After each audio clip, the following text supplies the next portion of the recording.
এজন্য আল্লাহ তাআলা আমাদেরকে সর্ব অবস্থায় বলতেছেন, ও আমার বান্দারা, তোমরা আমার বন্ধু মুহাম্মদুর রাসূলুল্লাহ সাল্লাল্লাহু আলাইহি ওয়াসাল্লামের পথে চলো।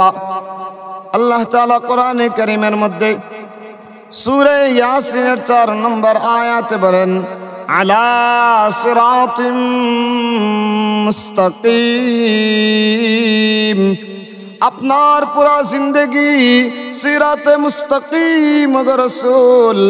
আল্লাহ তাআলা বলেছেন, বন্ধুকে অনুসরণ করো, তোমার সব কিছু ঠিক হয়ে যাবে।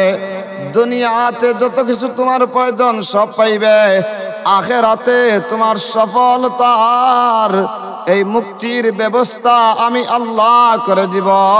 আর রাসূলের সঙ্গী হইয়া তুমি আখিরাতে উঠবে। প্রত্যেক ব্যক্তিকে হাসরের মাঠে আল্লাহ রাব্বুল আলামিন তার বান্দাকে ডেকে ডেকে বলবেন, হে আমার বান্দা, তোমাকে সতর্ক করার জন্য আমি 2টা জিনিস দিছি কিনা না বলো। আল্লাহ রাব্বুল আলামিন কোরআনে কারীমের মধ্যে সূরা ফাতিরের 37 নম্বর আয়াতের মধ্যে বর্ণনা দিচ্ছেন। আল্লাহ তাআলা বলতেছেন, আওয়ালাম নুআম্মিরুকুম মা ইয়াতাযাক্কারু ফীহি মান তাযাক্কার। আল্লাহ রাব্বুল আলামিন বলেন, আমি তোমাদের এই পরিমাণ হায়াত দিছি কিনা না, যেই পরিমাণ হায়াত পেলে উপদেশ গ্রহণ করা যায়। বলো আমার বান্দা। আল্লাহ বলবেন, আমি কি তোমাদের এই পরিমাণ হায়াত দেই নাই? যেই পরিমাণ হায়াত পাইলে তুমি উপদেশ গ্রহণ করতে পারো। কোরআন তোমাদের জন্য উপদেশ স্বরূপ ছিল। উলামায়ে কেরামরা কোরআনের বাণী তোমাদের দ্বারে দ্বারে পৌঁছাইয়া দিয়েছিল।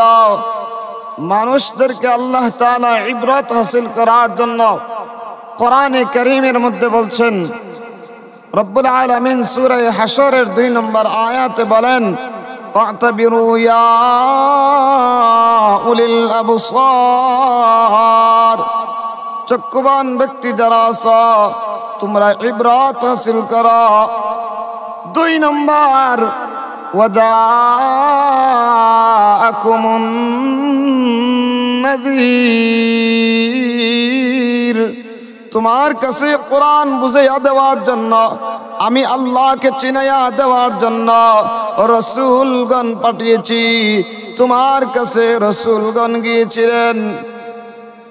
উম্মতরা কখনো বলতে পারবে না, অস্বীকার করতে পারবে না যে আমি রাসূলকে পাই নাই। আল্লাহ তাআলা বলেন, রাসূলকে না পাইলে কি হবে? তোমাদের দ্বারে দ্বারে আলিমরা ঘুরেছিল, মসজিদের মিম্বর থেকে ইমাম সাহেবরা তোমাদেরকে কোরআনের বাণী শুনিয়েছিল, পীর বুজুর্গ যারা তোমাদেরকে কোরআনের আওয়াজ দিয়ে কোরআন কারীম তিলাওয়াত করে তোমাদেরকে বুঝাইছিল। ওয়াজের ময়দানে উলামায়ে কেরামরা তোমাদেরকে ওয়াজ করে করে নসিহত করে করে বুঝাইছিল। তাবিঈনগণ, তবে তাবিঈগণ, সাহাবীগণ, নবীগণ পাঠাইছি কিনা না বলো।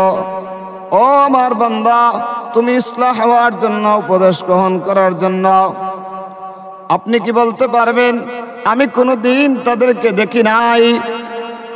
বলতে পারবেন আপনারা? না না, কখনো এই কথা বলতে পারবেন না। এজন্য আল্লাহ তাআলা আমাদেরকে সর্ব অবস্থায় বলতেছেন, ও আমার বান্দারা, তোমরা আমার বন্ধু মুহাম্মদুর রাসূলুল্লাহ সাল্লাল্লাহু আলাইহি ওয়াসাল্লামের পথে চলো। আল্লাহ তাআলা কোরআনে কারীমের মধ্যে সূরা ইয়াসিনের 4 নম্বর আয়াতে বলেন, আলা সিরাতিম মুস্তাকিম।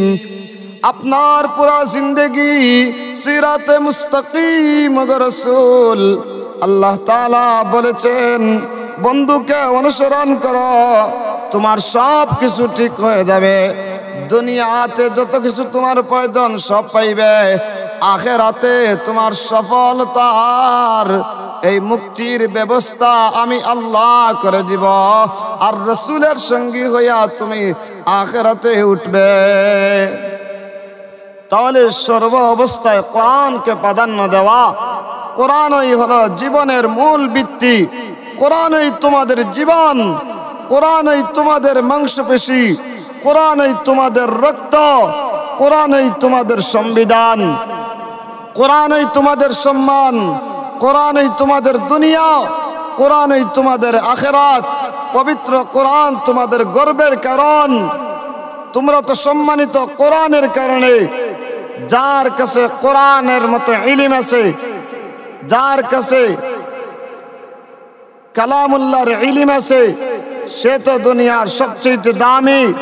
যদি আল্লাহর বিধান মেনে চলে, পবিত্র কোরআনই তোমাদের মর্যাদায় উন্নতি হওয়ার উত্তম একটি মাধ্যম।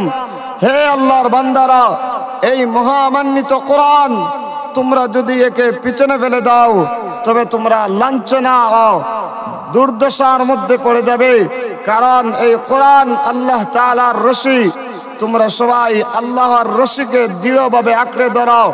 যদি আল্লাহর রশিকে দৃঢ়ভাবে আঁকড়ে ধরতে পারো, ইনশাআল্লাহ দুনিয়াতে তোমরা সফল হবে, আখিরাতে মুক্তি পাবে। এটাই তোমাদের চূড়ান্ত ফয়সালা। দুনিয়াতে শান্তি খোঁজো, এই তন্ত্র মন্ত্র এইগুলোর পিছনে পড়ে, অথচ আল্লাহ বলছেন কোরআন পড়ো, জিকির করো, তোমাদের দিলকে আমি আল্লাহ শান্তি করে দিব। সুবহানাল্লাহ।